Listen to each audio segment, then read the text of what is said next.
আজি আপোনালোকৰ লগত মই অন্য এটা খবৰ শ্বেয়াৰ কৰিম। বিশেষকৈ আজি খবৰ দিছোঁ সদৌ অসম পাৰ্টিকৃত মধ্য ইংৰাজী আৰু নিম্ন প্ৰাথমিক টিউটৰ শিক্ষক সন্থাৰ এটা গুৰুত্বপূৰ্ণ খবৰ আপোনালোকৰ লগত শ্বেয়াৰ কৰিম। আপোনালোকে স্কিম নকৰি একেলগে মই আমাৰ ভিডিঅ'টো চাই দেখিব আৰু এতিয়ালৈকে যদি আমাৰ চেনেলটো ছাবস্ক্ৰাইব কৰে কাইলৈ ছাবস্ক্ৰাইব কৰিব আৰু নিশ্চয় আপোনালোকে স্ক্ৰীন ফটো কৰিছে 4 এপ্ৰিল তাৰিখে এইখিনি গুৱাহাটী আমাৰ সদৌ অসম পাৰ্টিকৃত মধ্য ইংৰাজী আৰু নিম্ন প্ৰাথমিক টিউটৰ শিক্ষক সন্থাৰ পৰা সেইখিনি পাব্লিছ কৰিছে আৰু ইয়াত লিখিছে গুৱাহাটী অহা ইংৰাজী 6 এপ্ৰিল 2025 তাৰিখে সদৌ অসম সন্মিলিত টিউটৰ মঞ্চই আহ্বান কৰা গুৰুত্বপূৰ্ণ সভাত সদৌ অসম পাৰ্টিকৃত মধ্য ইংৰাজী আৰু নিম্ন প্ৰাথমিক টিউটৰ শিক্ষক সন্থাৰ সমূহ জিলা সমিতিৰ সভাপতি সম্পাদক প্ৰমুখ্যে নেতৃত্ববৃন্দৰ উপস্থিতি কামনা কৰা হৈছে বুলি ইয়াত উল্লেখ কৰিছে। আমাৰ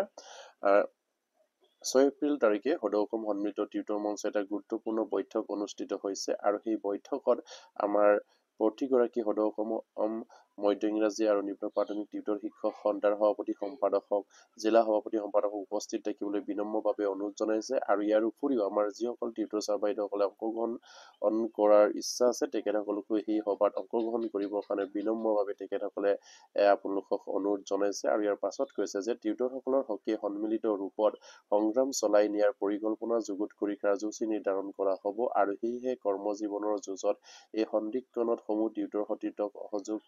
কৰিবলৈ আহ্বান জনোৱা হ'ল আৰু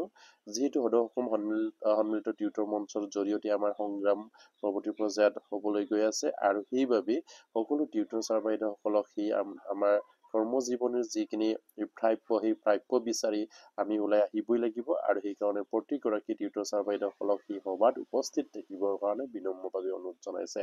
আৰু ইয়াৰ পাছতে কৈছে যে ইতিমধ্যে জিলা সমিতিৰ আৰ্থিক বৰঙণি প্ৰেৰণ কৰিবলৈ জনোৱা হৈছে আৰু কিছুমান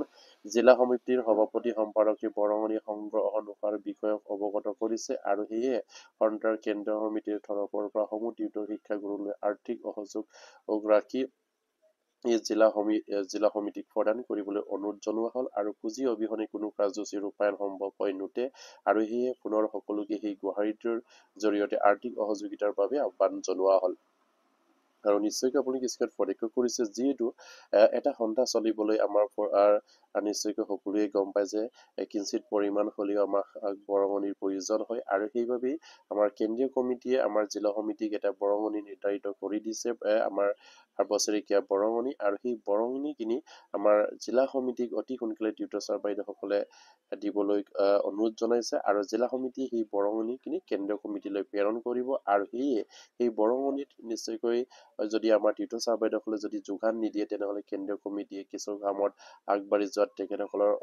অসুবিধা হয় আৰু সেইবাবে প্ৰতিগৰাকী টিউটৰ ছাৰ বাইদেউসকলক আমাৰ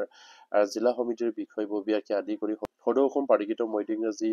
আৰু নিম্ন প্ৰাথমিক টিউটৰ শিক্ষক সন্থাৰ ফালৰ পৰা অনুৰোধ জনাইছে যে প্ৰতিগৰাকী টিউটৰ ছাৰ বাইদেউ যাতে নেকি তেখেতসকলৰ বৰঙণিবিলাক আপোনাৰ জিলা সভাপতি সম্পাদক গৰাকীলৈ প্ৰেৰণ কৰক আৰু এই জিলা সভাপতি আৰু সম্পাদক গৰাকীয়ে নিশ্চয়কৈ আমাৰ সেই বৰঙণিসমূহ কেন্দ্ৰীয় কমিটিলৈ ফৰৱাৰ্ড কৰিব আৰু সেইকাৰণে প্ৰতিগৰাকী টিউটৰ ছাৰ বাইদেউসকলক তেখেতসকলে বিনম্ৰভাৱে অনুৰোধ জনাইছে আৰু আমাৰ ফালৰ পৰা আপোনালোকক অনুৰোধ জনাইছোঁ আপোনালোকে যিহেতু 6 এপ্ৰিল তাৰিখে সদৌ অসম সন্মিলিত টিউটৰ মঞ্চ এটা গুৰুত্বপূৰ্ণ বৈঠক অনুষ্ঠিত হ'বলৈ গৈ আছে সেই সভাত আপোনালোকে অংশগ্ৰহণ কৰক আৰু আমাৰ কেন্দ্ৰীয় কমিটিৰ বিষয়ববীয়াসকলক আপোনালোকৰ যিখিনি বৰঙণি সেই বৰঙণিখিনি তেখেতসকলক অতি সোনকালে প্ৰেৰণ কৰি তেখেতসকলক উৎসাহ উদ্দীপনা যোগাওক যাতে নেকি আমাৰ কামখিনি এই কোনটো পথেৰে গতি কৰিলে আমি আমাৰ সমস্যাটো সমাধান কৰিব পাৰোঁ সেয়ে আপোনালোকৰ